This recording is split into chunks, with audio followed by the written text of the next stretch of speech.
Lectura del libro, La personalidad creadora. Técnicas psicológicas y liberación interior. Por Antonio Blay. Introducción. Creatividad y condicionamiento. Vivir todos los hechos de la vida cotidiana, incluso los más habituales, de un modo constantemente nuevo, intenso y lleno de sentido. Concebir formas nuevas de resolver dificultades, intuir y expresar las realidades superiores del hombre y de la naturaleza, sea a través del lenguaje científico, filosófico o artístico.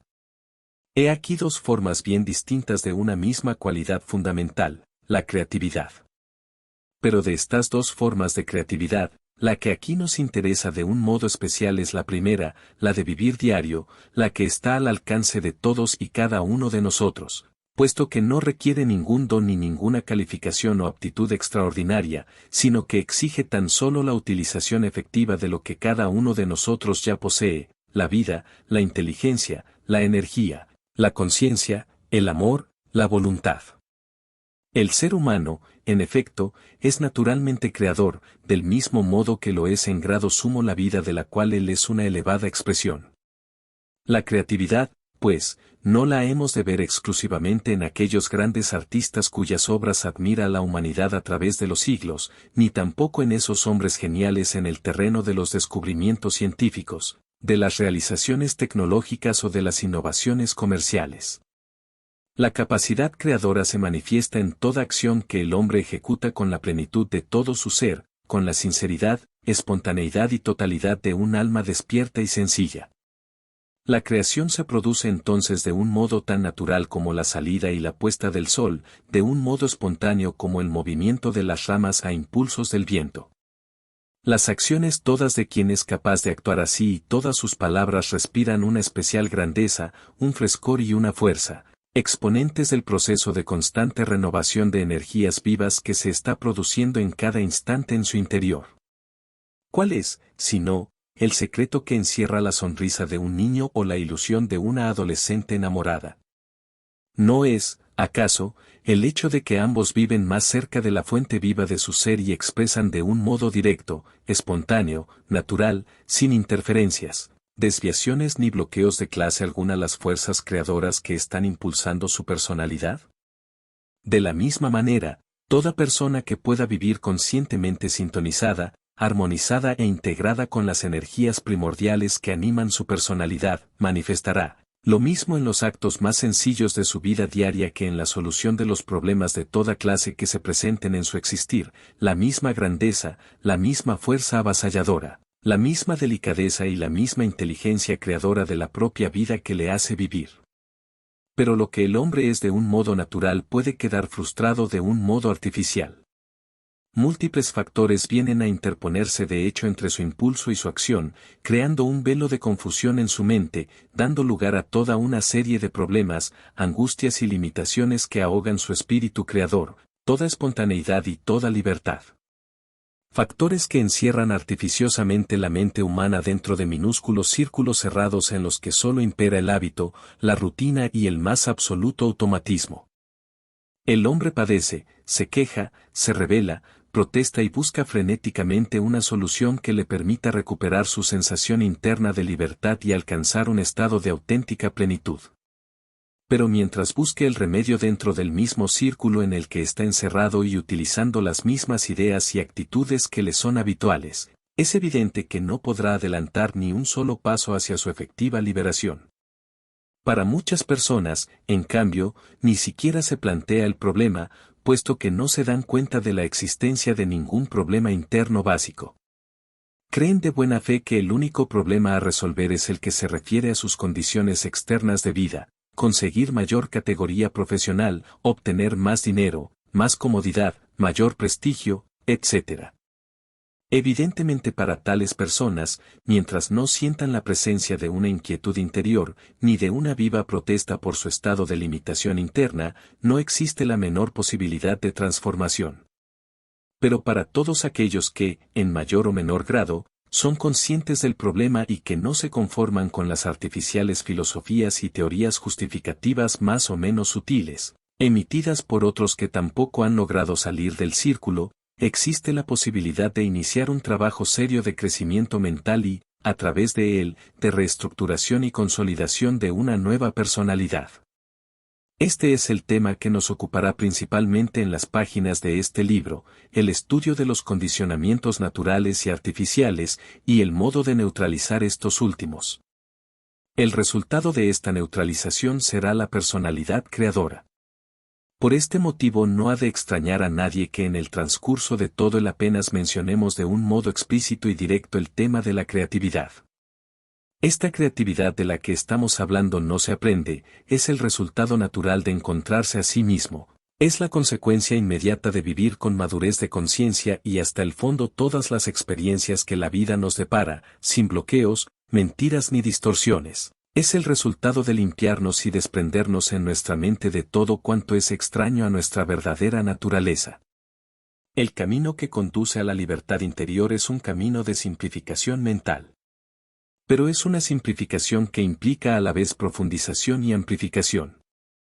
Es un camino de sencillez, pero de sencillez desde el centro de nuestro ser. Es un camino fácil de ver, de intuir, pero difícil de recorrer porque requiere el manejo de esas herramientas que nunca hemos aprendido a utilizar de un modo deliberado, nuestra mente, nuestra atención, nuestra imaginación, nuestros impulsos y sentimientos, y de un modo especial nuestras actitudes internas. Las dos clases de trabajo interior. Como existe bastante confusión sobre las varias formas de trabajo interior y de los resultados a que conducen, creemos útil decir ya en esta introducción unas palabras sobre el tema, aun cuando para ello debamos utilizar algunos términos e ideas que corresponden al cuerpo del libro. Existen dos clases bien diferenciadas de trabajo interior, la de tipo horizontal o de profundización y la de tipo ascensional o de elevación. El trabajo de tipo horizontal tiene como objetivo conseguir un camino expedito para que la conciencia pueda conectarse con el centro, con el eje de alguno o de todos los niveles que están activos en una persona. Es el camino que conduce a la libertad interior, a la espontaneidad, al descubrimiento de la realidad del auténtico sí mismo. Es la sintonización con el eje del yo experiencia del que hablaremos en su lugar. Su expresión es la creatividad de la que hemos hablado en esta introducción. El trabajo de tipo ascensional, que también podríamos denominar evolutivo o de perfeccionamiento, tiene por objetivo conectar la mente consciente con niveles más elevados, sea a través de la vía mística o amor espiritual, sea por el camino del discernimiento o camino de la sabiduría, o, en fin, por el sendero de la belleza y de la armonía, organizando toda la estructura de la vida personal alrededor y al servicio de estos valores superiores. Para el primer tipo de trabajo todo el mundo está ya actualmente capacitado, puesto que toda la labor a realizar consiste en abrirse más a sí mismo, en aprender a estar atento cada vez desde más adentro, en una palabra, tomar conciencia de lo que uno actualmente ya es, pero hasta el fondo. Requiere tan solo una educación incesante de la mente que ha de aprender a mirar en esa dirección sin perder su habitual contacto con todo lo exterior a la que no está acostumbrado en absoluto. Dificultan desde luego esta labor varias formas de condicionamientos negativos que el hombre ha empezado a adquirir ya desde su infancia y de los que hablaremos enseguida. Pero sustancialmente no ha de cambiar nada ni tampoco ha de adquirir nada. Únicamente ha de realizar un desplazamiento del foco mental consciente que en vez de apoyarse de modo habitual en un plano externo, el de las cosas concretas objetivas o en un plano interno medio, sensaciones, sentimientos y reflexiones, ha de llegar a estabilizarse en el punto central del nivel que sea. Salvando las debidas distancias, es la clase de realización que igualmente podrían conseguir un árbol o un gato, si además de la conciencia vegetativa o animal que viven, suponemos, plenamente, pudieran tener conciencia mental humana. Es una de esas formas de autorrealización que encontramos en ocasiones en gente muy sencilla, hombres del campo, pastores, marinos, quienes, por su prolongada soledad y continuo contacto con la naturaleza, la que les rodea y la suya propia, llegan a desarrollar una intuición notable de su ser profundo y de las leyes naturales. Esta clase de realización interior puede alcanzarse sea a través de un nivel meramente vital, lo que por ejemplo ocurre, aunque por muy breves instantes, en el orgasmo, y de forma más permanente pero en otra modalidad, Al atleta consagrado por entero a sus ejercicios, sea a través del nivel afectivo o del mental. Es lo que podríamos decir, la perfección o realización del aspecto elemental del hombre, y va siempre acompañada de una grandeza o fortaleza de las cosas y de las personas. Hacia una forma u otra de este tipo de realización conducen las técnicas preconizadas por el psicoanálisis, el Hatha y Raja Yoga, el Zen y Krishnamurti.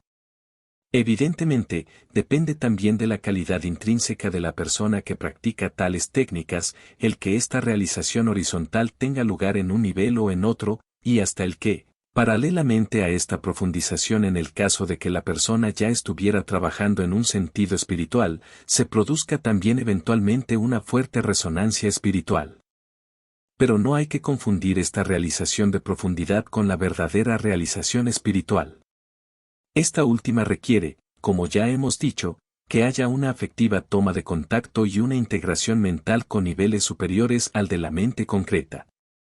Exige un ascenso, una traslación hacia arriba del foco mental.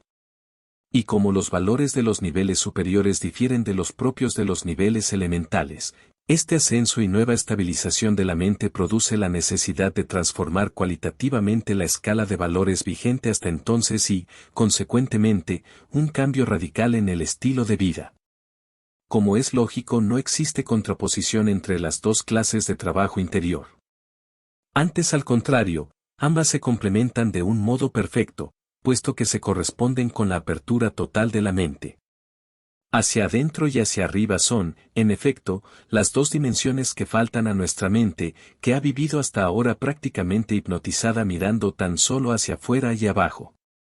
La principal causa de la detención del desarrollo de la mente en la dimensión de profundidad, que a su vez es la que impide que el hombre pueda encontrarse a sí mismo y alcanzar la plena conciencia de su realidad central, radica en la multitud de problemas internos que el hombre ha ido acumulando desde la niñez y que lleva consigo, pendientes de solución, aún sin darse muchas veces cuenta de ello por estar fuertemente reprimidos en su inconsciente. Estos problemas producen siempre en el interior de la persona, en mayor o menor grado, un triple efecto. 1. Un bloqueo de energías, principalmente en forma de impulsos vitales y afectivos. 2. Unas ideas erróneas o contradictorias que afectan lo mismo a la valoración de sí mismo que a la valoración del mundo y a la de su conducta. 3. Una serie de actitudes y hábitos negativos y encogidos, tanto en el aspecto físico como en el afectivo y en el mental, que obligan al hombre a una conducta en círculo cerrado. La manifestación subjetiva permanente de este estado interno de conflicto es el temor y la hostilidad que afectan y colorean toda la vida de la persona y, a la vez, constituyen la barrera interna que se opone a que la mente consciente llegue a sintonizar, a conectarse con el eje auténtico de su propia realidad detrás de esta zona de conflicto. Y todo esto ocurre, evidentemente, sin prejuicio de que por otra parte la persona desarrolle una serie de cualidades positivas, intelectuales y caracterológicas. Cualidades que si bien pueden darle la ilusión de que ya funciona bien, no son en realidad más que un pálido reflejo de las que verdaderamente podría expresar si por dentro fuera libre y pudiera disponer de todos sus recursos potenciales.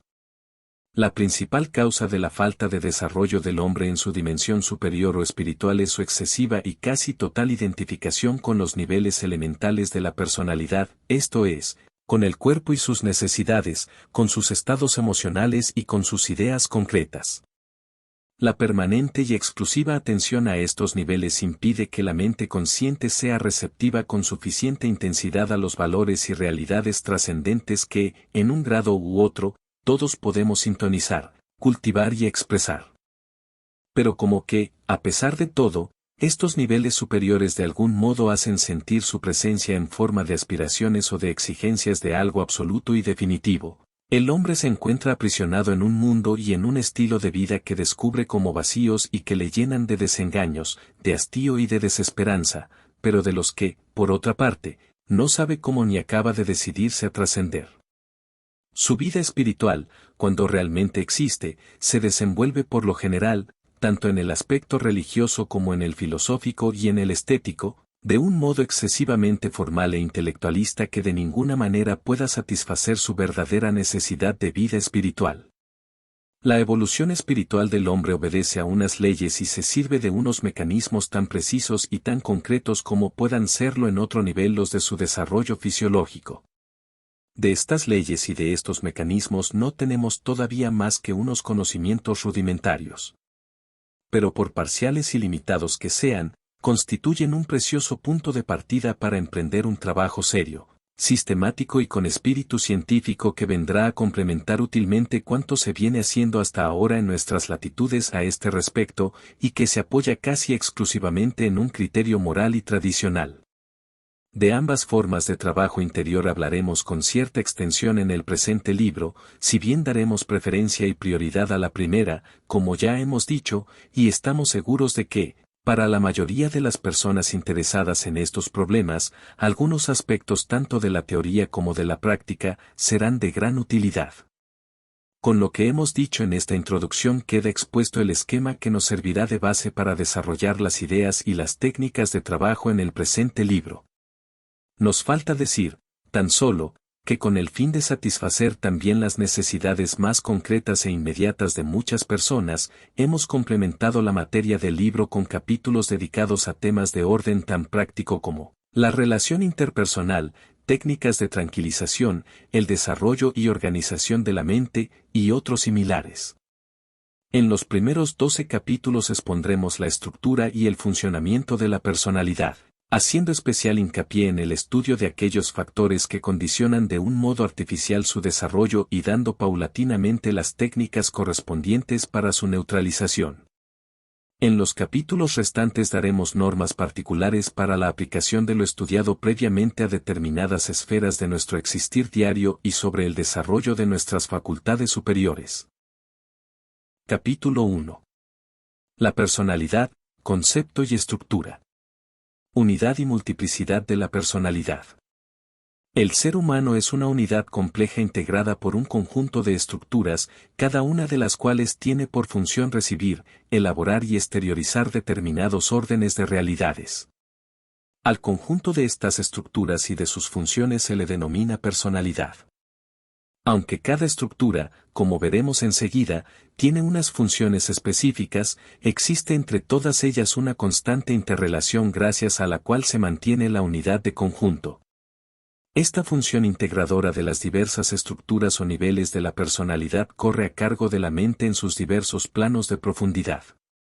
Cuando la integración armónica de todos los niveles no puede conseguirse de forma espontánea y habitual, debido a existir fuertes divergencias entre sí de las tendencias, la personalidad se encuentra entonces más o menos perturbada, el rendimiento cualitativo de cada nivel disminuye dando lugar a muy variados síntomas, según las circunstancias, y hacen su aparición en la persona los llamados estados negativos. La formación de la personalidad.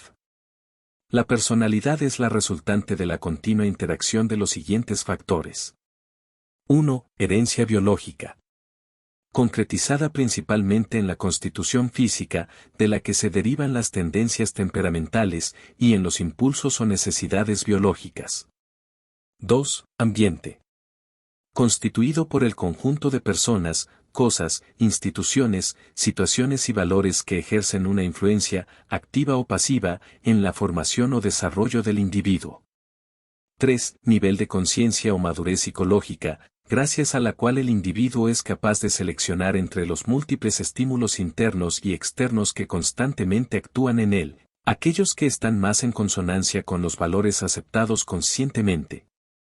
Esta capacidad de selección deliberada de motivaciones es precisamente la que eleva al hombre por encima de los animales, ya que estos actúan siempre mediante una selección mecánica de estímulos.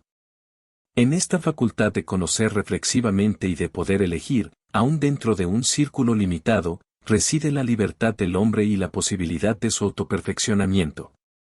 La mayor parte de acciones, no obstante, no son fruto del ejercicio de esta facultad, como veremos más adelante, sino que son consecuencia de la reacción mecánica de la inercia de sus procesos psíquicos frente a la situación estímulo de cada momento. El hombre, pues, aunque puede vivir de un modo relativamente libre y autodeterminado, vive de hecho, casi siempre de un modo mecánico, esto es, determinado por la naturaleza de sus impulsos. por los condicionamientos de sus experiencias y por los diversos estímulos que actúan sobre él desde el exterior. Por esta razón es posible estudiarlo, prever su conducta y hasta producir modificaciones a voluntad en muchas de sus futuras reacciones. El estudio de la personalidad. Siendo la personalidad una realidad muy compleja, se ha intentado su estudio enfocándolo desde diversos ángulos y, si bien cada uno de ellos ha aportado datos sumamente interesantes desde su particular perspectiva, ninguno ha conseguido hasta ahora dar la descripción definitiva que se buscaba. Una de las mejores y más completas descripciones de los contenidos de la personalidad puede verse en el libro del Dr. Lerch, La estructura de la personalidad.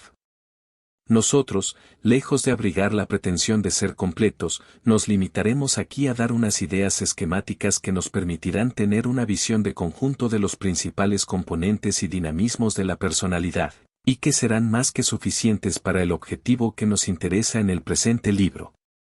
Los niveles de la personalidad. Si consideramos al hombre constituido por varios estratos, capas o niveles estructurales, siguiendo un criterio cualitativo evolutivo y aislándolos artificialmente unos de otros al objeto de su mejor estudio, podemos diferenciar con bastante claridad la existencia de 7 de ellos. Estos niveles, considerados tanto en su aspecto de estructura como de función, son los siguientes. 1. Cuerpo u organismo físico. 2. Nivel instintivo vital. 3. Nivel afectivo emocional. 4. Nivel mental personal. 5. Nivel mental superior. 6. Nivel afectivo superior. 7. Voluntad espiritual. 1. Cuerpo físico. Es el conjunto de estructuras físicas a través de las cuales el individuo vive el aspecto físico material de la existencia. Su estructura general es la constitución, base del temperamento que estudiaremos en un próximo capítulo. 2. Nivel instintivo vital. Es el que promueve en el organismo todos los dinamismos fisiológicos propios de la conservación y de la reproducción material del individuo. Es la sede de las tendencias, sensaciones y deseos de base biológica, movimiento, placer, dolor, hambre, sed, fatiga, sueño, impulso sexual, etc. Este nivel constituye una de las principales fuentes de energía de nuestra personalidad y su acción energética no se limita meramente a las funciones biológicas, sino que gracias a la interrelación de la que hemos hablado antes, se extiende hacia los 2 niveles superiores que le siguen. 3. Nivel afectivo emocional. Es el que nos hace reaccionar internamente aceptando o rechazando determinadas percepciones que aparecen en el campo de la conciencia. Esto es, el que nos hace sentir agrado o desagrado ante las personas, cosas, situaciones y estados, o ante las representaciones de cualquiera de ellas, según aparezcan ante nosotros como buenas y deseables o como malas e indeseables para la reafirmación o para la expansión individual de la persona. Es la sede de las emociones, sentimientos y afectos centrados directa o indirectamente alrededor del yo personal. Si bien el nivel instintivo vital tiene también la capacidad de aceptar o rechazar determinadas cosas, éstas se referirán siempre, en dicho nivel instintivo, a objetos o situaciones relacionadas con el placer y bienestar físico-biológico, mientras que en el nivel afectivo emocional esta atracción o repulsión, amor, odio, surge como reacción de un yo individual ante cualquier realidad, persona, idea u objeto personalizado que de un modo u otro tienda a afirmar o negar los valores de este yo individual. En este nivel es en el que se experimentan la mayoría de los estados negativos, miedo, angustia, timidez, celos, ira, impaciencia, etc., y también se manifiesta el amor propio, el orgullo, la vanidad, etc. 4. Nivel mental personal. Lo constituye un extenso sector de la mente, sede de la conciencia típicamente humana, gracias a la cual el individuo puede conocer el mundo interno y externo que le atañe como ser individual, y elabora respuestas inteligentes ante toda clase de estímulos y situaciones. Con este nivel el hombre percibe, conoce, piensa, juzga y decide. Es el nivel coordinador y rector de los niveles mencionados anteriormente. Es el que dirige la actividad del hombre en el triple mundo físico-afectivo-mental en el que se desenvuelve en tanto que unidad aislada de los demás seres. De entre los múltiples contenidos de este nivel, conviene distinguir claramente por su importancia las siguientes subestructuras. A. El equipo receptivo, encargado de la recepción de los estímulos procedentes de todos los niveles, sensorial o percepción del mundo físico, senestésico o vital, estados de ánimo y sentimientos, actividad mental o mente reflexiva, y niveles superiores. B. El equipo evocativo, memoria en todas sus formas, e imaginación activa y pasiva. C. El equipo productivo, ideación o formación de conceptos, comparación o raciocinio, juicio y decisión. D. El foco activo de la mente, conciencia-atención. E. La idea de sí mismo o imagen del yo. F. Los planos elementales profundos constituidos por el inconsciente. Las tres subestructuras A, B y C y sus funciones son suficientemente conocidas para que tengamos que dar aquí más detalles. De las otras tres trataremos ampliamente más adelante en el transcurso de nuestra exposición. Una de las características más importantes para nuestro estudio que presenta este nivel es que la mente tiene dos modos de funcionar. Un grado 1 completamente objetivo, imparcial, limitándose a registrar las percepciones y elaborar respuestas de un cuadro que podríamos decir frío, sereno, como se soluciona un problema matemático, ateniéndose tan solo al valor de los datos objetivos. Esta es una actitud no muy frecuente, pues la que predomina de ordinario en el hombre corriente es la que sigue. 2 grados en función de la idea de sí mismo o imagen del yo, la cual, según veremos en su lugar, está dinamizada por gran cantidad de deseos y de temores. Por ello, todos los procesos mentales que tienen lugar con este funcionamiento adolecen necesariamente de una gran tendenciosidad y limitación. El propio sujeto raramente se da cuenta del cambio de la actitud mental serena y objetiva a la del pensamiento egocentrado. Esto da lugar, como es lógico, a gran confusión en muchas de sus ideas y convierte en estériles sus esfuerzos por ver claro en ciertas situaciones personales y en muchos problemas especulativos, impidiéndole salir de los círculos viciosos de pensamiento, dentro de los que con excesiva frecuencia queda encerrado.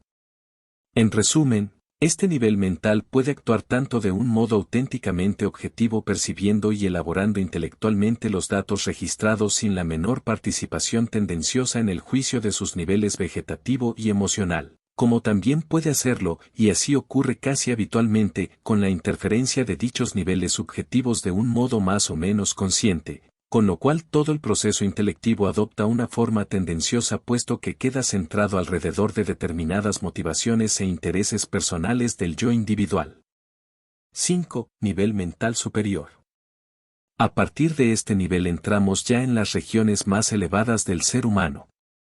Este nivel, si bien forma una unidad con el que acabamos de citar, tiene unas características propias gracias a las cuales su campo de acción se eleva y se extiende por encima y más allá del nivel mental concreto. En el presente nivel el hombre puede contactar un mundo de realidades y de valores que trasciende el sentido meramente individual, en contraste con el nivel mental personal, cuya finalidad está centrada principalmente en el yo, en sus relaciones de tipo horizontal con el mundo que le rodea y en la integración de los niveles más elementales de su personalidad. El nivel mental superior es la sede del pensamiento abstracto, de la intuición metafísica, del intelecto creador, del conocimiento en función de la sociedad, del grupo, del equipo, de la comunidad. En el acto intelectivo deja de ser el individuo el punto central de referencia y en su lugar pasa a serlo la unidad mayor, que en cierta forma incluye al individuo pero que al mismo tiempo lo trasciende. En el nivel mental personal el protagonista es el yo personal. En el superior, el protagonista es la verdad impersonal. 6. Nivel afectivo superior. Es la contraparte suprapersonal del nivel emocional afectivo que hemos citado en tercer lugar. Aquí, el centro del afecto se desplaza del yo individual a otro foco exterior o superior que también, a semejanza del nivel mental superior, incluye en cierta forma tanto al propio yo como a los demás pero que al mismo tiempo los trasciende. En su manifestación horizontal, es el sentido de la abnegación, la capacidad de entregarse, de identificarse de un modo estable con la realidad y con el modo de sentir de los demás, es el amor auténticamente superior, Esto es, centrado en el otro, buscando su solo bien de un modo habitual, espontáneo y gratuito. En su manifestación vertical, es la intuición estética, el sentimiento de la belleza y de la bondad, es el sentimiento de lo sagrado, de la divinidad, del verdadero amor a Dios. En el nivel afectivo personal existía el sentimiento del yo que se dirigía hacia el mismo yo pasando a través de los demás, el protagonista era el yo. Aquí, en este nivel superior, es el sentimiento de participación, de comunidad con el ser y el existir del otro, de los demás, el protagonista es el amor. 7. Nivel de la voluntad espiritual. Es la sede de la voluntad auténticamente espiritual, verdadero centro y cúspide del hombre, su verdadera realidad, su verdadero yo. Aunque los dos niveles que hemos mencionado últimamente participan también de esta naturaleza espiritual, es aquí donde brilla con mayor fuerza su naturaleza superior. Es la fuente de la energía espiritual que vitaliza y polariza, cuando el camino está expedito, todos los demás niveles hacia arriba, hacia lo sutil, en contraposición con la inercia de la materia que tiende siempre hacia abajo, hacia lo denso. La voluntad en las motivaciones egocentradas tiene su origen en la energía vital. En este nivel superior, la voluntad tiene su origen en el polo opuesto, el espíritu, y siempre posee un carácter creador, renovador, que estimula todas las funciones superiores del hombre. La personalidad según la psicofisiología hindú. Todas estas estructuras no forman unidades absolutamente aisladas, sino que todas ellas tienen una mutua relación jerarquizada, gracias a la cual existe el individuo como unidad. Esta relación es posible porque en todas las estructuras existe un elemento común que, aunque diferenciado cualitativamente en cada nivel, es esencialmente de la misma naturaleza en todos ellos y susceptible de pasar de uno a otro en determinadas circunstancias. Este elemento es el prana, o energía psíquica. Digamos aquí unas palabras sobre este factor importantísimo, muy bien estudiado por la antigua ciencia psicofisiológica hindú y aún no claramente identificado por nuestra psicología occidental. Prana, energía vital o energía psíquica, es la sustancia que suministra toda la energía al cuerpo físico para sus funciones biológicas y, al mismo tiempo, constituye el principio energético de las demás estructuras sutiles. Depende, pues, de prana, el que las funciones físicas y psíquicas tengan una mayor o menor actividad. Y según el modo como esta energía pránica esté distribuida predominarán determinadas funciones fisiológicas y determinadas cualidades psíquicas. La energía pránica circula a través de una complejísima red de tubos o canales de materia sutil, no física, que reciben el nombre de nadis. Pero además de circular por estos nadis, la energía pránica se acumula en unas estaciones o depósitos a los que se da el nombre de chakras, ruedas, o padmas, lotos, constituyendo verdaderos centros acumuladores, transformadores y distribuidores de prana. Estos centros son los verdaderos puntos de contacto de las estructuras sutiles con el cuerpo físico, por lo que son también los verdaderos centros de conciencia. La conciencia, no obstante, los registra en general de un modo difuso debido a la presencia en todo el organismo de los nadis que, aun recibiendo su energía de los chakras o centros son, a la vez, vehículo de unión de la mente con el cuerpo físico a través del sistema nervioso. Cada chakra o centro pránico tiene una definida correlación con una determinada región del cuerpo físico a través de su correspondiente plexo nervioso y de una glándula endocrina y, al mismo tiempo, se relaciona con determinados estados de conciencia. Así, en la India, hace siglos es un hecho establecido el porqué y el cómo de la relación existente entre el cuerpo y los estados de conciencia. ¿Por qué, por ejemplo, la angustia se localiza en unos casos en la boca del estómago, chakra manipura, o a nivel del corazón, chakra anahata, o en la garganta, centro villuda, produciendo a su vez definidos trastornos funcionales del aparato digestivo, o del corazón y vías respiratorias o, en fin, de la glándula tiroides o de los órganos de fonación, según los casos. Y, a su vez, como los trastornos orgánicos de origen físico afectan el carácter y el tono psíquico, siempre a través del puente establecido entre lo físico y lo psíquico por la energía pránica. Pero lo más importante de la existencia de la energía psíquica y de los centros o chakras es no solo que explican la interacción existente entre el cuerpo y la mente, sino que gracias a técnicas precisas y muy bien estudiadas en Oriente, es posible manejar esta energía psíquica transfiriéndola de los centros donde esté acumulada en exceso a otros centros deficitarios, consiguiendo así concretas transformaciones saludables tanto en el orden físico como en el psíquico y el mental. También con esas técnicas es posible aumentar la asimilación de la energía pránica y acumularla en los centros superiores, gracias a lo cual pueden desarrollarse hasta un grado extraordinario las facultades superiores del espíritu. Tal es el modo de operar de las antiguas técnicas del yoga, en todas sus formas. 1. Para una descripción detallada de los chakras, así como del estudio de las técnicas tradicionales para su activación y de sus aplicaciones en el campo psicológico, puede consultarse mi libro Los Yogas. Técnicas para el desarrollo superior del hombre. Aquí me limito a dar un sucinto resumen sobre los chakras y más adelante se podrán leer asimismo unas delineaciones sobre algunas técnicas yógicas. La situación y las correlaciones de cada centro o chakra son las siguientes. 1. Muladhara o centro básico. Situación, en la base de la columna vertebral. Plexo nervioso, coxígeo. Glándula endocrina, suprarrenal. Psicológica, conciencia física, posesión material. Espiritual, discernimiento espiritual. Suadhisthana o centro sexual. Situación, en la raíz de los genitales. Plexo nervioso, sacro. Glándula endocrina, sexuales. Psicológica, impulso sexual y de lucha. Espiritual, transmutación, creación de una nueva personalidad. Manipura o centro epigástrico. Situación, en la región lumbar, a la altura del ombligo. Plexo nervioso, epigástrico. Glándula endocrina, páncreas. Psicológica, mente vegetativa, emotividad y sentimentalismo. Espiritual, deseo de la realización espiritual.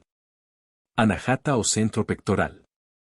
Situación, en la región dorsal, a nivel del corazón. Plexo nervioso, cardíaco. Glándula endocrina, timo.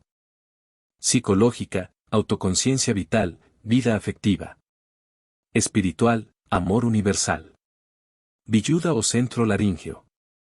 Situación, en la región de la garganta. Plexo nervioso, laríngeo.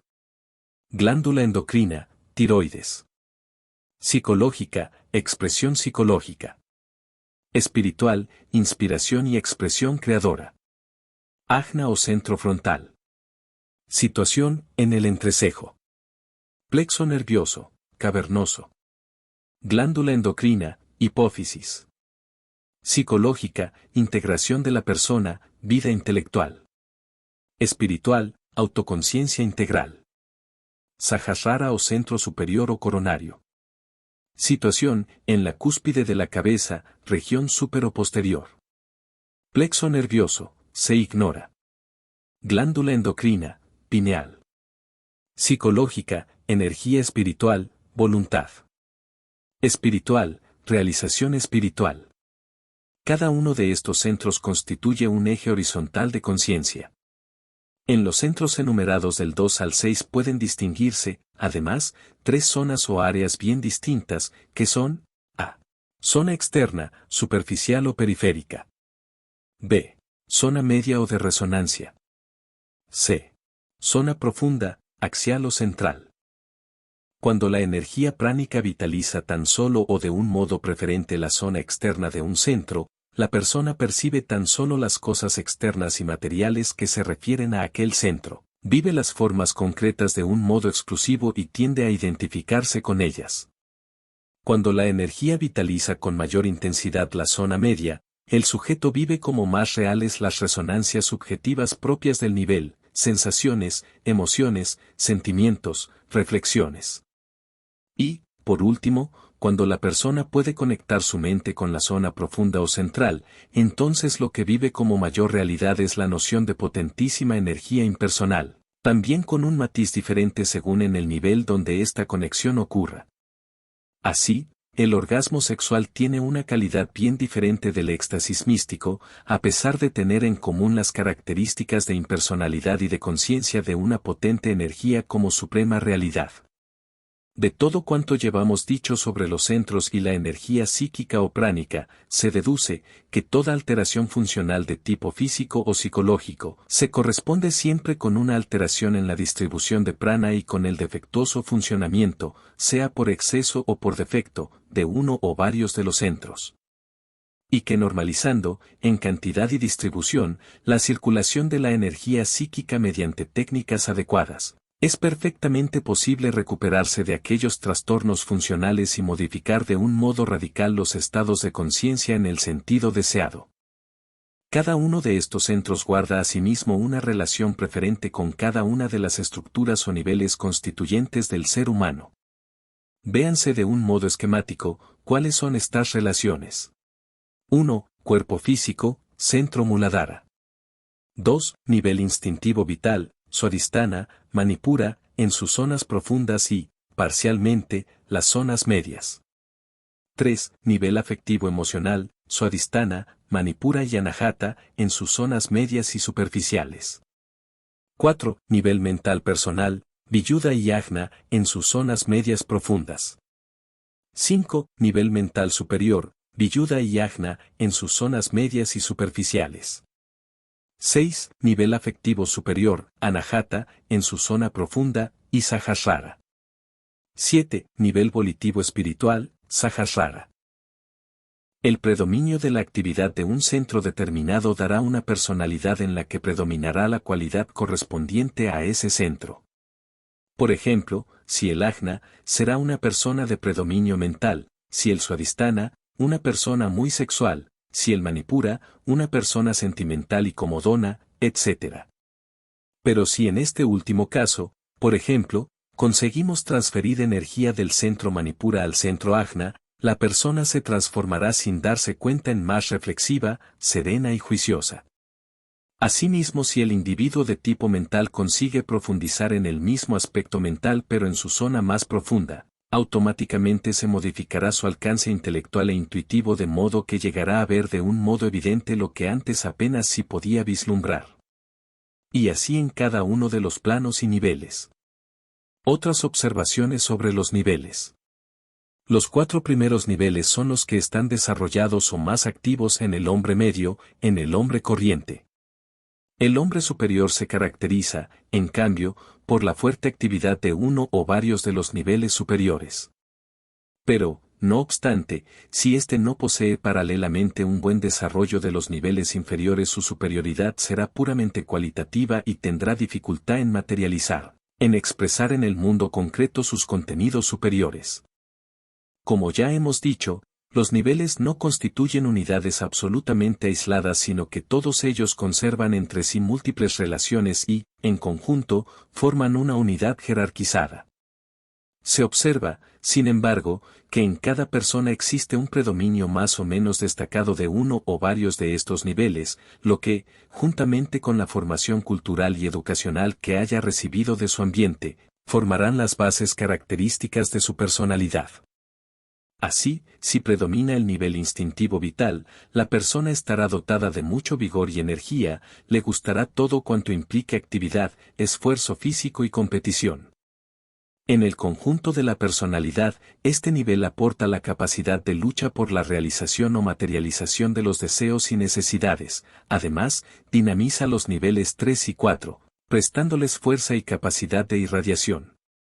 Si predomina el nivel afectivo emocional, la persona estará dominada en sus estados de ánimo y en su conducta por los sentimientos y emociones con sus constantes fluctuaciones, dependiendo siempre de las reacciones favorables o desfavorables de los demás, en quienes vive apoyado.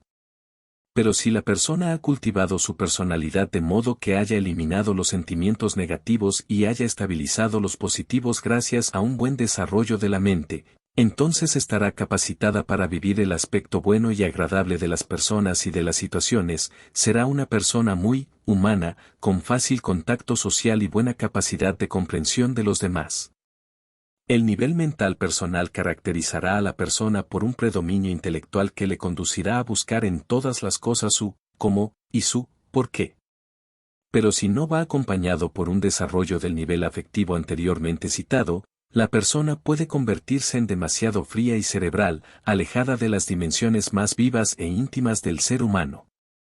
Si este nivel está debidamente integrado con los demás, entonces el individuo conseguirá un buen rendimiento en su vida puesto que podrá manejar inteligentemente aquellos niveles como eficaces instrumentos de cuanto deba realizar.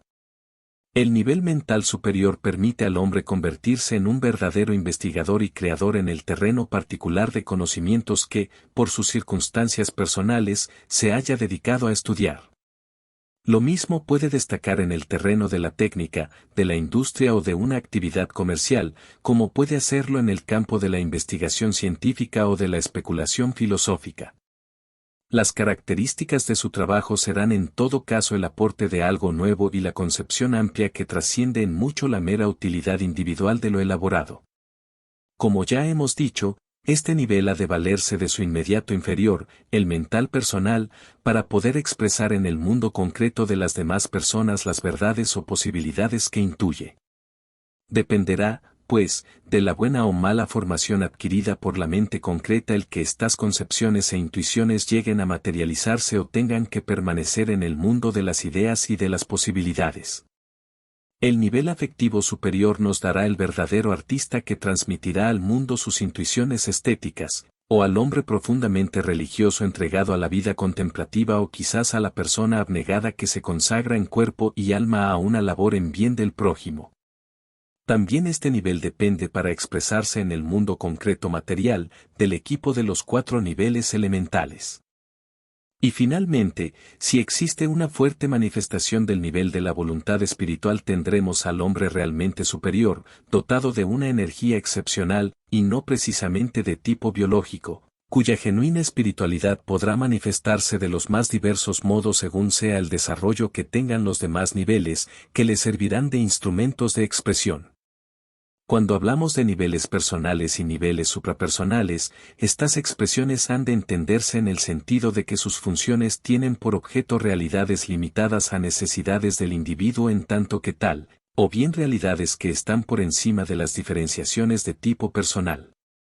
Así, por ejemplo, el gusto por determinadas clases de comida, la preferencia por ciertos colores, la aptitud para un trabajo son cosas diferenciadas en cada individuo, forman parte de su persona, en cambio, la idea de la verdad en sí, la intuición de las relaciones matemáticas, la noción del ser, de amor absoluto, de potencia, etc., son realidades de diversos órdenes pero que todas ellas tienen un carácter único y que todos los hombres percibirán en su interior del mismo modo, como algo que trasciende el carácter relativo de la propia persona. Digamos ahora unas palabras sobre el ciclo evolutivo que sigue cada uno de los niveles de la personalidad. El nivel instintivo vital expresa gran fuerza en sus impulsos de conservación y de expansión hasta llegar al punto del máximo desarrollo físico, 25 a 30 años, a partir de cuya edad tiende a declinar progresivamente la tendencia a la expansión y se refuerza, en cambio, la tendencia a la autoconservación. En el nivel afectivo emocional la curva de la tendencia expansiva es mucho más amplia que en el nivel anterior en la mayoría de las personas, si bien este factor, como se verá más adelante, depende en gran parte del elemento temperamental. El nivel mental, según las personas, o sigue más o menos la misma curva de evolución y de involución biológica, si la persona ha desarrollado muy poco su mente, o en el caso de mentes muy cultivadas, se conservan las facultades adquiridas, independientemente de la declinación física. Todos estos niveles están sujetos, en gran parte, a las incidencias de la evolución del cuerpo. En cuanto a los niveles superiores hay, por desgracia, muchas personas que parecen ignorarlos por completo. No parecen sentir, o si las sienten es de un modo muy débil, la necesidad de desarrollar algo superior a su mundo inmediato de los sentidos. Otros, en cambio, las sienten con tal fuerza y con tal urgencia que llega a convertirse en el principal objetivo de su vida. Los niveles superiores no están sujetos al ciclo evolutivo-involutivo de los inferiores. Una vez establecida la conexión de la mente consciente con ellos, su acción es permanente sea cual fuere el devenir de las estructuras personales elementales. Por esta razón se comprende que cuanto más consiga una persona actualizar la conciencia de estos niveles superiores, menos quedará afectada por las vicisitudes que pueda sufrir su salud, dándose incluso con frecuencia el caso de que al disminuir las fuerzas físicas se aprecie un claro aumento de la capacidad de comprensión humana y del discernimiento y amor espirituales. Las interrelaciones entre los niveles. Existe una verdadera intercomunicación directa entre cada nivel y varios de los demás, por lo que hay igualmente mutua influenciación. Así es que en ningún caso puede hablarse de acción aislada de un nivel. Se forman, en efecto, diversos sistemas funcionales que incluyen constantemente la participación simultánea de varios niveles. Si experimento una emoción, mi cuerpo y mi mente participan igualmente de ella. Si pienso, a no ser que excepcionalmente todo yo esté en un especial estado de serenidad y de paz, lo habitual es que influyan en mi mente mi estado afectivo e incluso mi estado físico, etc. La estrecha conexión entre el cuerpo físico y el nivel instintivo vital ya no hace falta señalarla, puesto que es bien evidente que sin la fuerza y la dirección que le imprime el segundo, aquel no podría subsistir. El nivel afectivo emocional se relaciona estrechamente por un lado con el nivel instintivo, puesto que las emociones primarias miedo, ira, placer van directamente ligadas a las funciones vegetativas del cuerpo. Pero por otro lado, existe toda una gama de reacciones emotivo-afectivas que se van alejando más de lo biológico y se relacionan más de cerca con lo racional, con lo específicamente humano. El nivel mental, el más importante y a la vez el más complejo del hombre, está profundamente enraizado en la estructura vegetativa y en el nivel afectivo emocional, de tal manera que no tiene nada de extraño la gran influencia que los estados somáticos y afectivos ejercen de continuo sobre la formación de las ideas, de las opiniones y de las decisiones. Por el otro extremo, el nivel mental concreto o personal se enlaza con el mental superior, gracias a cuya relación los datos concretos de la vida personal pasan a ser factores para la generalización, la especulación y la abstracción superior, y, a su vez, las ideas e intuiciones percibidas en este nivel superior pueden ser adaptadas y concretizadas según las necesidades de cada momento singular. El nivel mental es una verdadera cámara de compensación donde van a parar todos los datos procedentes de todos los niveles y donde tienen lugar las elaboraciones de las resultantes de todos los factores. Es el centro natural de la vida psíquica del hombre. El nivel mental superior se relaciona por un lado con el mental personal y por el otro, con el afectivo superior y con el volitivo espiritual. El sexto nivel, el afectivo superior, guarda una evidente relación con el tercero, ya que viene a ser un desarrollo ulterior de este. También se relaciona con el mental personal, el mental superior y el volitivo espiritual. Hay personas que en su desarrollo evolutivo, por tener en su personalidad un marcado predominio del nivel afectivo emocional y la mente bastante limitada, llegan en su crecimiento interno al desarrollo de lo afectivo suprapersonal sin pasar previamente por el desarrollo mental superior, esto es, actualizan el sexto nivel dejando en estado potencial el quinto. Tal es el caso de algunos místicos que han alcanzado un elevado nivel de amor desinteresado y de abnegación sin apenas formación intelectual y con escaso desarrollo de la mente. El nivel espiritual, señalado con el número 7, es propiamente un principio, un foco de esencia espiritual. Es la sede de la voluntad superior, de la potencia más elevada del hombre. Sus manifestaciones o expresiones más inmediatas se verifican a través de los niveles quinto y sexto. Resumiendo ahora, vemos que, el nivel 1.0 es físico, los niveles 2 al 6 son psíquicos y constituyen lo que podríamos denominar el campo fenoménico del alma. De estos, el 2, 3 y 4 son personales y el 5 y 6 suprapersonales. El cuarto, o nivel mental, está, pues, a mitad de camino entre la personalidad inferior y la superior. Es el auténtico campo de batalla donde se libra la lucha que sostiene la humanidad en su lenta ascensión hacia el desarrollo superior de sus posibilidades, esto es, hacia la toma de conciencia plena de los niveles superiores y la hegemonía permanente de los mismos en todas las manifestaciones de la personalidad. Y, en fin, el nivel 7 es de naturaleza espiritual.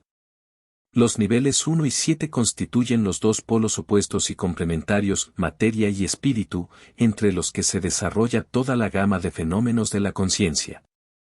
La utilidad de estas descripciones de los niveles de la personalidad se irá apreciando a medida que en los próximos capítulos vayamos escribiendo con mayor detalle los complejos mecanismos y los contenidos de cada nivel. Se verá entonces cómo cada función de la personalidad se inserta con relativa facilidad en el esquema que hemos descrito, y podrá apreciarse, al fin, la unidad global que existe detrás y encima de la multicolor pluralidad de nuestras manifestaciones psicológicas.